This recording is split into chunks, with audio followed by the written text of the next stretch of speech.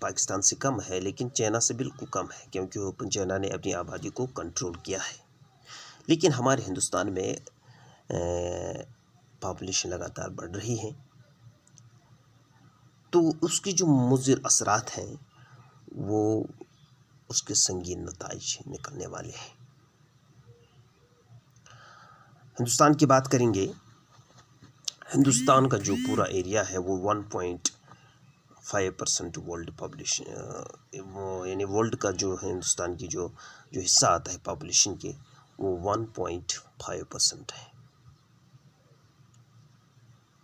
تو اس سے ہمیں پتہ چلتا ہے کہ ہندوستان پر جو آبادی کے جو بوجھ ہیں وہ کتنا زیادہ ہے.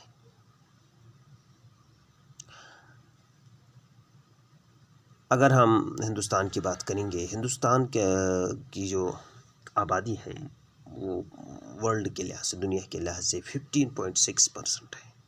یعنی اگر دنیا کو ہم 100% مانیں تو ہندوستان میں کم سے کم یعنی 15% لوگ ہندوستان کے ہیں. اور ایریا کیا دیں گے، ایریا اگر دنیا کا 100% مان لیں تو ہندوستان کا ایریا صرف 2.4% ہے. یعنی ہم جانتے ہیں کہ ہندوستان دنیا کا 7واں بڑا ملک ہے ایریا کے لحاظ سے، لیکن پاپولیشن تو کئی گنا زیادہ ہے، یعنی 15.6% ہے. دوسرے لفظوں میں ہم یہ کہہ سکتے ہیں کہ ہندوستان کی جو پاپولیشن ہے، ہر 7 آدمیوں میں ہندوستان کا ایک آدمی ہے. یعنی اگر دنیا کے 7 آدمی ہم شمار کریں گے تو ان 7 آدمی میں ایک آدمی ہندوستان کا ہے. یہ ہم دوسرے لفظوں میں اس طرح سے کہہ سکتے ہیں ڈیئر اسٹوڈنٹس کہ ہر 1 منٹ کے اندر یعنی 1 منٹ 5 سیکنڈ کے انترگت ہندوستان میں، یعنی 1.5 سیکنڈز، 1 منٹ 5 سیکنڈ سے ہندوستان کے اندر ایک بچہ پیدا ہوتا ہے.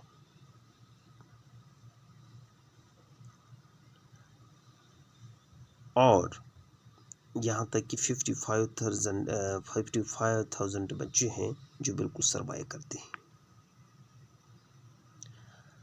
اگر ہم ہندوستان کی بات کریں گے ڈیئر اسٹوڈنٹس، 2.1 کروڑ ریٹ برن، یعنی ہندوستان میں 2 کروڑ بچے پیدا ہوتے ہیں اور 80 لاکھ لوگ مرتے ہیں. تو اس لحاظ سے ہندوستان میں 1.3 کروڑ پرسنز ہر سال پیدا ہوتے ہیں. 1.3 کروڑ جو آسٹریلیا کی پوری آبادی سے بڑا ہے. تو ہندوستان کا جو کرنٹ ہم دیکھیں گے کہ اس کی جو پاپولیشن گروتھ ریٹ ہے وہ 2.5 پر اینم ہے، جو پورے ملک کو ملا کر اگر ہم پورے ملک کی آبادی کو ملا کر کریں گے تو وہ اس سے بہت زیادہ ہے. ڈیئر اسٹوڈنٹس، ہماری جو ہندوستان کی جو آبادی ہے وہ جو ورکنگ پاپولیشن وہ بہت زیادہ کم ہے، لیکن جو ڈپینڈنٹ پاپولیشن وہ بہت زیادہ ہے. اگر ہم ہندوستان کی آبادی کو دیکھیں گے تو 33% آبادی یعنی 43% آبادی وہ ایسی ہے جو بچوں پر مشتمل ہے اور وہ ڈپینڈنٹ پاپولیشن ہے. اور اگر ہم ہندوستان کی یعنی انکم کی بات کریں گے تو 675 روپیہ پر کیپٹا انکم ہے، وہ بہت ہی زیادہ کم ہے. اور ہندوستان کے اب ہم اسٹینڈرڈ آف لیونگ کی بات کریں گے، وہ بہت زیادہ کم ہے، بہت بالکل کم ہے. تو اگر ہم اسی طرح سے ہندوستان کی آبادی تو بڑھ گئی تو ہمیں پتہ ہے کیا ہے ضرورت ہے. تو اگر ہندوستان کی جو آبادی جس لحاظ سے بڑھ رہی ہے تو ہمیں ہر سال ڈیئر اسٹوڈنٹس 2 کروڑ میٹر سرکولر پر ایئر ضرورت پڑیں گے. اسی طرح ہمیں 1.3 کروڑ کوئنٹلز آف فوڈ ہر سال اس کی ضرورت پڑے گی. اگر اسی طرح آبادی بڑھتی گئی تو ہندوستان میں ہمیں ہر سال 26 لاکھ مکان تعمیر کرنے ہوں گے. اگر اسی طرح آبادی بڑھ گئی تو ہمیں ہر سال 1.3 لاکھ مور سکولز پر ایئر تعمیر کرنے ہوں گے.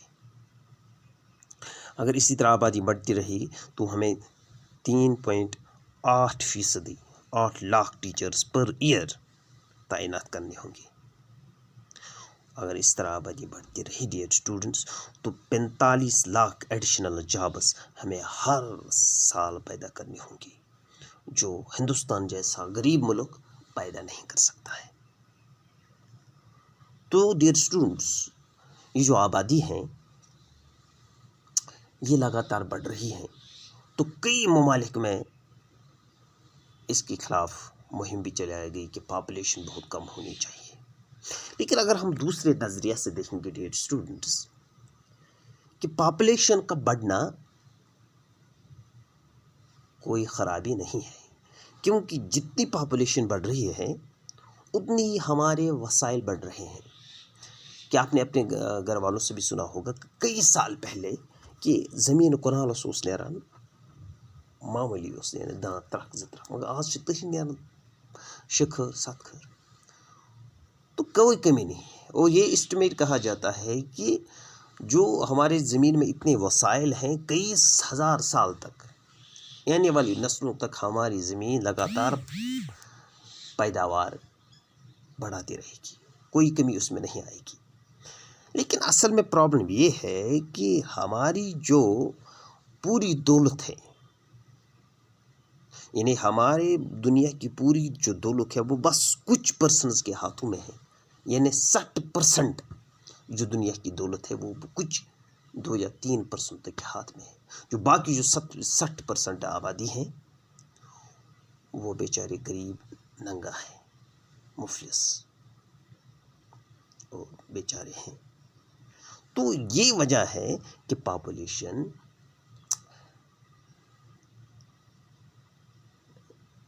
کا زیادہ ہونا بڑی بات نہیں ہے. لیکن اگر ورکنگ پاپولیشن ہو، اب کوالٹی پاپولیشن ہو، تو پاپولیشن کا بڑھنا ایسی کوئی پرابلم نہیں ہے.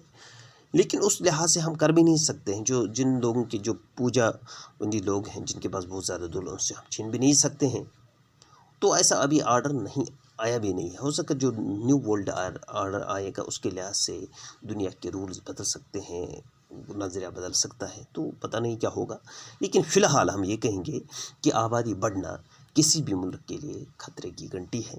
اگر اس طرح سے آبادی بڑھتی رہی تو بہت سارے مسائل پیدا ہوں گے، لوگوں کا جینا حرام ہوگا، بے چینی، نفسیاتی طور پر ہم بتائیں گے بے چینی بڑھ جائے گی، لینڈ کی کمی ہوتی جائے گی، وسائل کی کمی ہوتی جائے گی، یعنی بیماریاں پھوٹتی رہیں گی. اور بہت سارے ایسے مسائل ہیں جو سوشل ایولز زیادہ ہو جائیں گے، تو جن کی بات ہم نیکسٹ ویڈیو میں کریں گے. تو ڈیئر اسٹوڈنٹس، مجھے امید ہے کہ آپ سیف ہوں گے. So be safe, keep reading and try to getting the information whatever I am often delivering in front of you. So thank you very much.